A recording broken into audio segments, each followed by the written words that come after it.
Hi everybody, it's Amiga Rob here, and today I'm going to be looking at probably the only bit of Star Wars merchandise I think is worth the money if you get it at the right price from the new films, which is the Hot Wheels die-cast collection, which are actually really nice. Now I've seen these um, in the shops for upwards of £7 and above. I don't know what they'd be in America.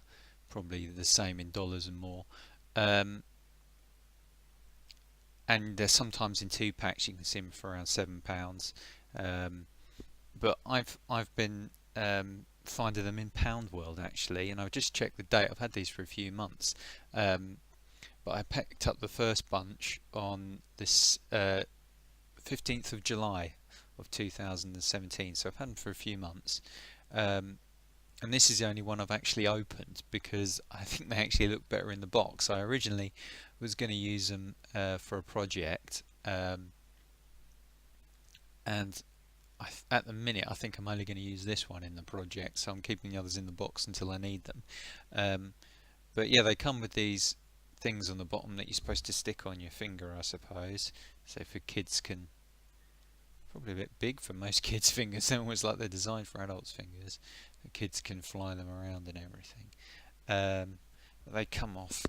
They come off of these things quite easily, and I have to say they are really, really nicely made. As I say, I got them in Pound World for £1 a go, which I think is actually really good value. I'd probably say these are. I mean, they're nowhere near. I think they started off about 10 quid or something a piece. These things, and they're nowhere near worth that. They're I'd say like £3 would probably be pushing it, but £1 is an absolute bargain. I mean, bearing in mind normal um, Hot Wheels and Matchbox cars are about £1 in, well they are £1. When I saw it, because Pound World are one of these pound shops that have started this, going on this new trend where they're um, charging more for certain things, which was inevitable because the pound ain't worth as much as it used to be. And I saw these next to the Hot Wheels cars, and I thought, oh, they're not going to be £1, so I'm going to get caught out on this. And I asked at the till, and they said no, they're £1. And I think this Star Destroyer is a really great one to start. And I've actually dropped this. I've just noticed there is a little tiny bit of damage from where I've dropped it, right up in the corner there. But it's not too bad. In fact, yes, it's not too bad. And I can still use it for what I was going to use it for, I think. But it's quite a heavy, it's quite a weighty thing, and and the detail's fantastic. It's got a bit of writing on the bottom there. It's got these studs on the bottom, which are a little bit unfortunate. But the detail is really, really good, and it is properly die cast. It's all metal. It's got some real weight to it.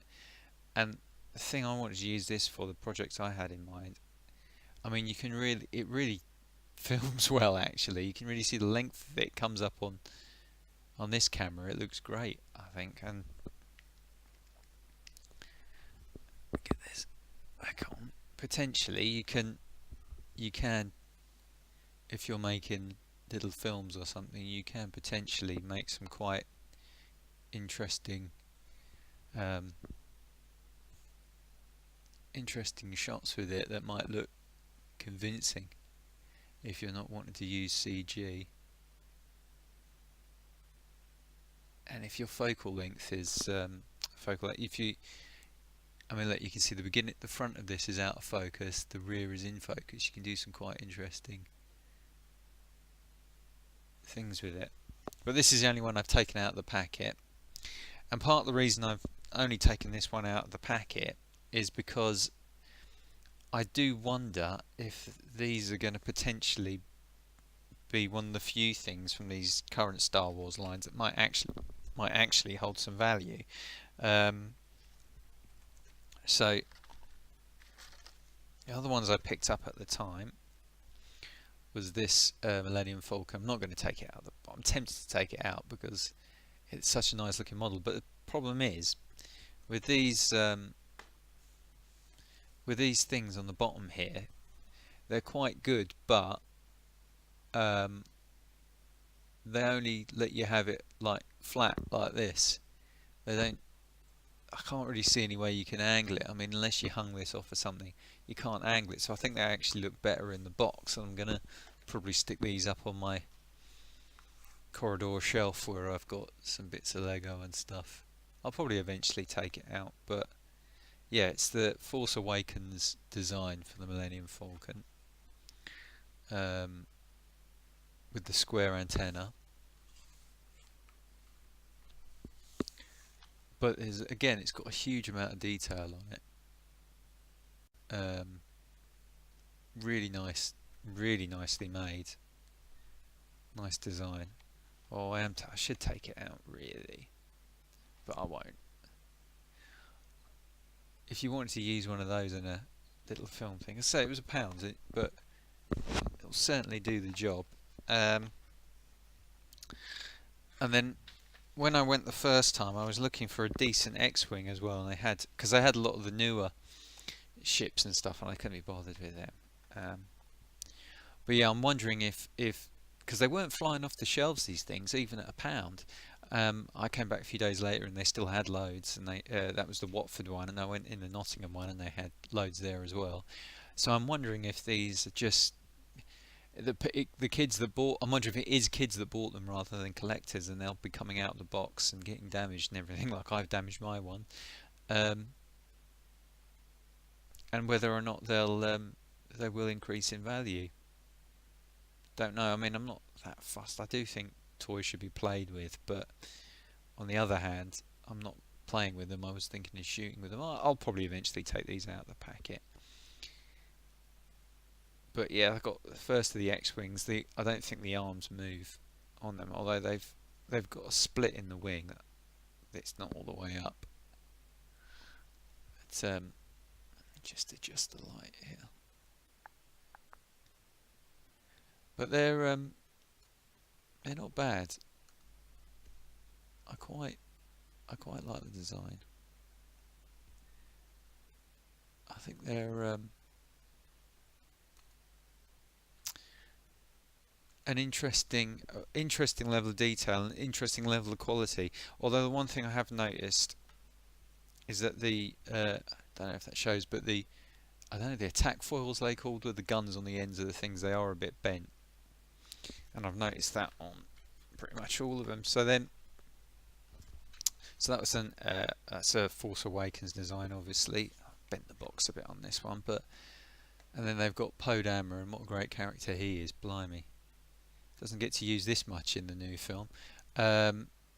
His one, which is with the attack foils open, again with slightly bent things. That one was £1. Is a theme going to develop here?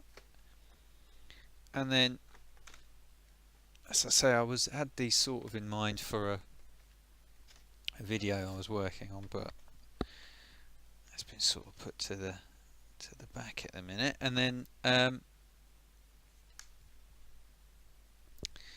here there's another Force Awakens branded one.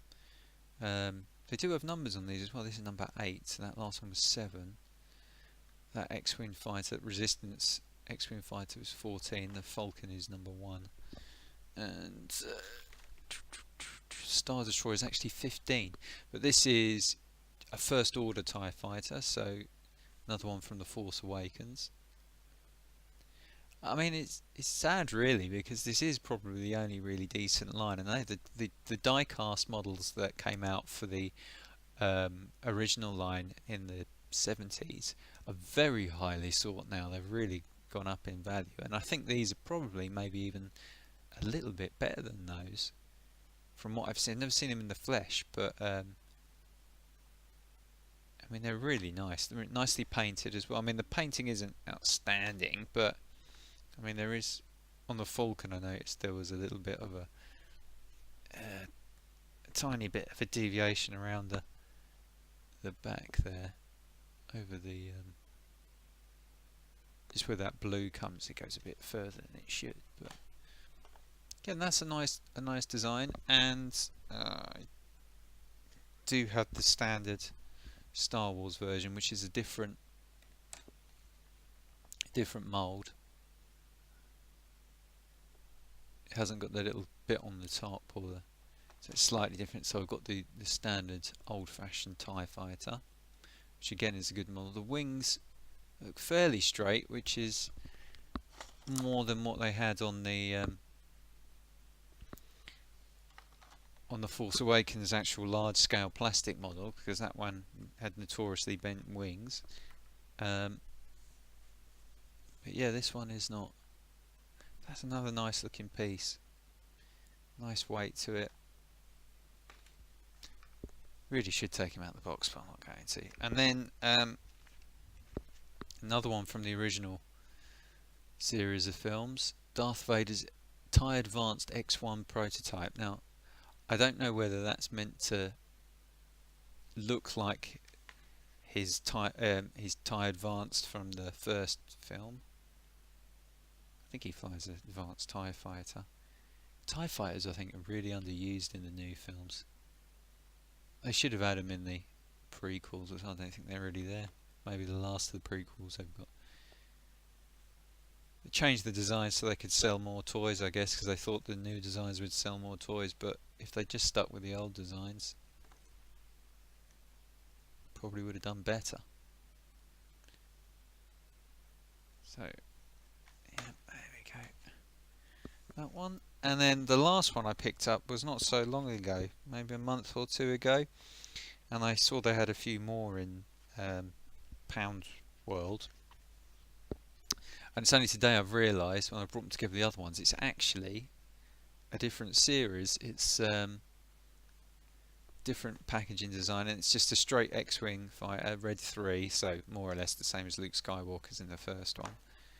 Wings are closed. I could do, if they did one with the same colouring with the wings open, I would have got that as well.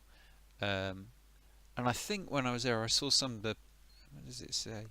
Yeah, I mean a lot of them are collecting the other ones. A lot of the other ones just look like the standard ones, so I'm guessing they've just repackaged them. Similar to the backing on these. So. Although I did notice that the Millennium Falcon on that one there has got the round aerial, and there is one with an open foil there, so maybe I'll have to go back in and see if they've got any there with the open wings. But yeah, so not too bad. Again, it's got the bent thing. I guess they must be a bit plasticky, but and that's probably a health and safety requirement. Oh, I should open them, but I won't. I'm not opening them. So anyway, maybe worth if collecting. Might be. I don't know if it's worth speculating on them. They don't look too bad in the box. If you can come up with an alternative for these things, it might be good to, if you want to have them as a display thing, because I think just sat like this they look a bit lame, to be honest. If you've got a display anyway you can prop them up or anything, which should be possible, or something you could just plug into that hole. It's not that, it's just a little round nubble there. Maybe they make something on eBay, I don't know. It would be nice if they made that slightly more poseable, but yeah, they're not bad. £1 a go. Feel free to subscribe or like or dislike as you see fit. Until next time, see you later. Take care.